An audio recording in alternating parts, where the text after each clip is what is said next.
osteosynthesis was suggested by Shampi. So when you look at a line in the posterior region, it looks similar to the area where the zone of tension was there. You remember that terminology is zone of tension, and there was one more zone which I said. Anyone remembers? Zone of compression. So compression happens in the lower border, isn't it? And tension happens in the upper border, isn't it? I'm talking in context with the posterior part. So zone of tension is the area where the mandibular fragments separate, whereas zone of compression is the area where the mandibular fragments try to remain close. Okay. So what Shampi suggested was, he suggested that all you have to do is you put a mini plate. So mini plate, what do you mean by mini plate?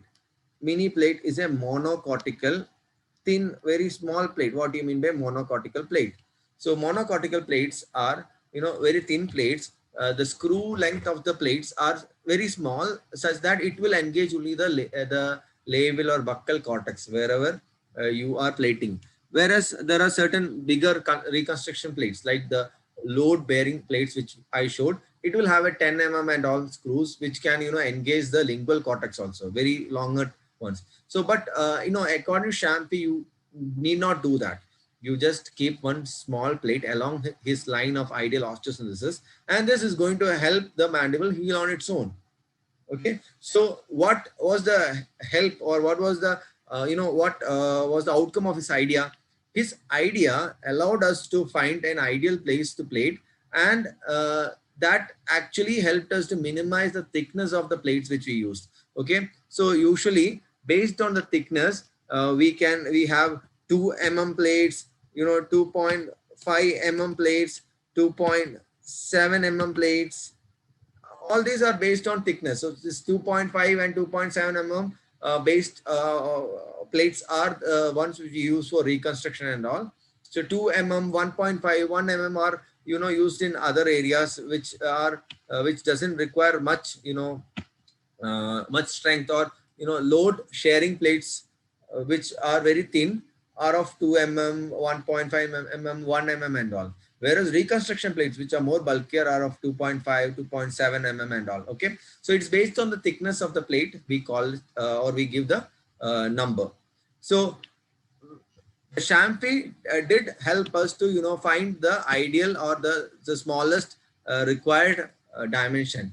And let's come to the anterior region. So we did talk about the zone of tension, zone of compression, and the posterior region. Anterior region, our importance is not for the zone of compression or tension.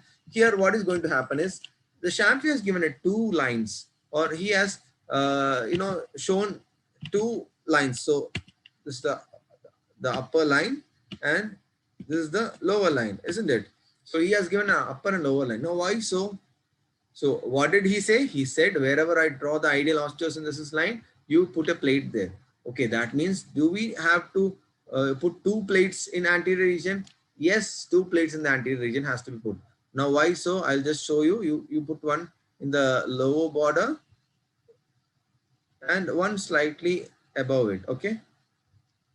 So this is how, according to Shampi's principle. So anywhere between the premolars or the parasymphysis region. So somebody had previously had a doubt regarding what is parasymphysis and what is symphysis.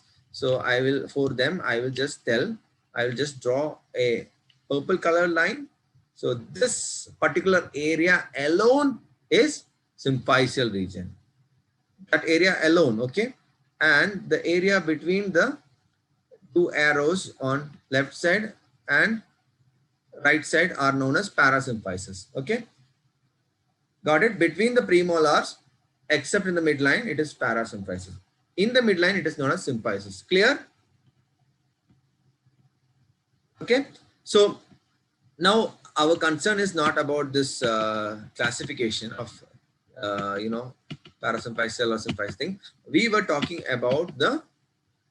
in particular about the fixation. Okay, so why do we need 2 fixation in mandibular? I will just come and tell you, okay, I'm going to put only a plate in the inferior region. What is going to happen? what is going to happen in anterior? In anterior, there is something called as torsional forces. Now, what is torsional force? Suppose this is anterior, the segments can move like this. It can turn like this. So even if it is fixed in the lower border, say this is the fixation, it can still, rotate in the upper border. So you need two things or two plates. Okay, so between the premolars, you always need two plates, or else you just need a plate in the upper border, in the body also, a body somewhere in the middle, and in the angle more closer to the upper border. So that is how you decide which kind of plates you require, or which number of plates you require. Okay, so this kind of plates are load sharing plates. Now, what do you mean by load sharing plates? This can be only used if your mandibular fragments, the fractured fragments, are sound and intact. Whereas in comminuted, it is into smaller pieces. When it is into smaller pieces, you cannot use this load sharing one. Okay, load sharing can be used only in mandibular fracture, which is having a single line, or which doesn't have any bone loss and all. So all those ideally not very severely damaged mandible and all, you can use the load sharing one. Okay, load bearing, I gave you 3 examples. One is comminuted, elderly, and third one is what? Anyone remembers?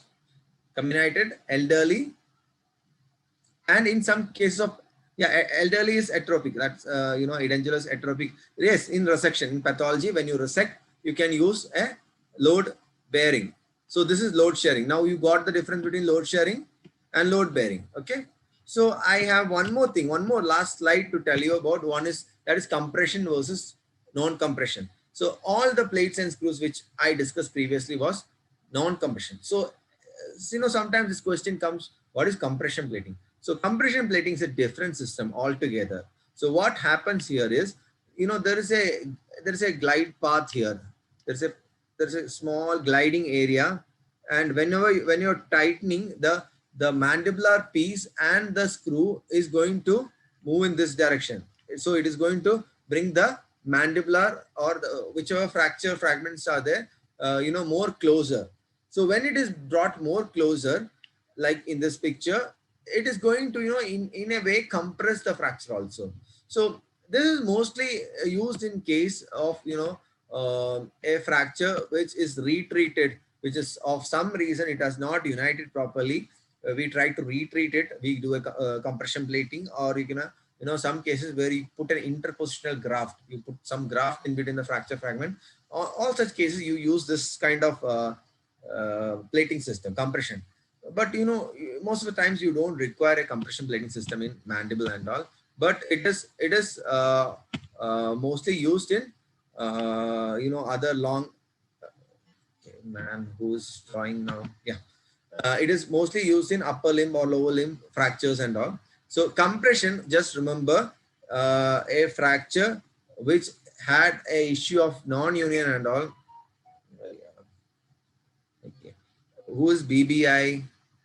Yeah. Can you stop drawing on the screen? Yeah. Thank you. So in compression, only thing you have to remember is, in compression system, when you're tightening the screws, the fragments come more closer. Okay, the system is like that. The screws can slide a little bit inside, so that it can bring the fracture fragment together. Why you use it? You use it in a case where there was previously treated, there was a non-union. In that case, when you want to retreat it, you can go for a compression system and all. Okay, so that's regarding the topic for the day. So we had a lot of small sessions today. There was a lot of interruptions in between.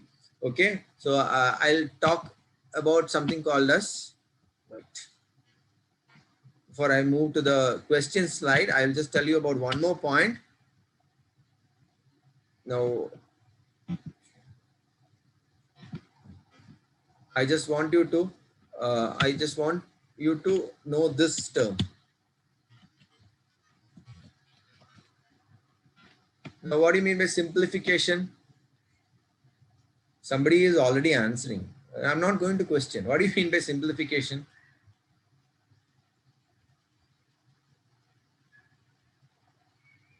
Okay. Today's session was like a comminuted fracture. It was into small bits and pieces. Now, if someone is going to join it and bring it back, or you cut the gap or cut the space where I was not online, and compile it together as one big video, that procedure is known as simplification. So when it comes to mandibular fracture, sometimes what happens is, in case of comminuted fracture,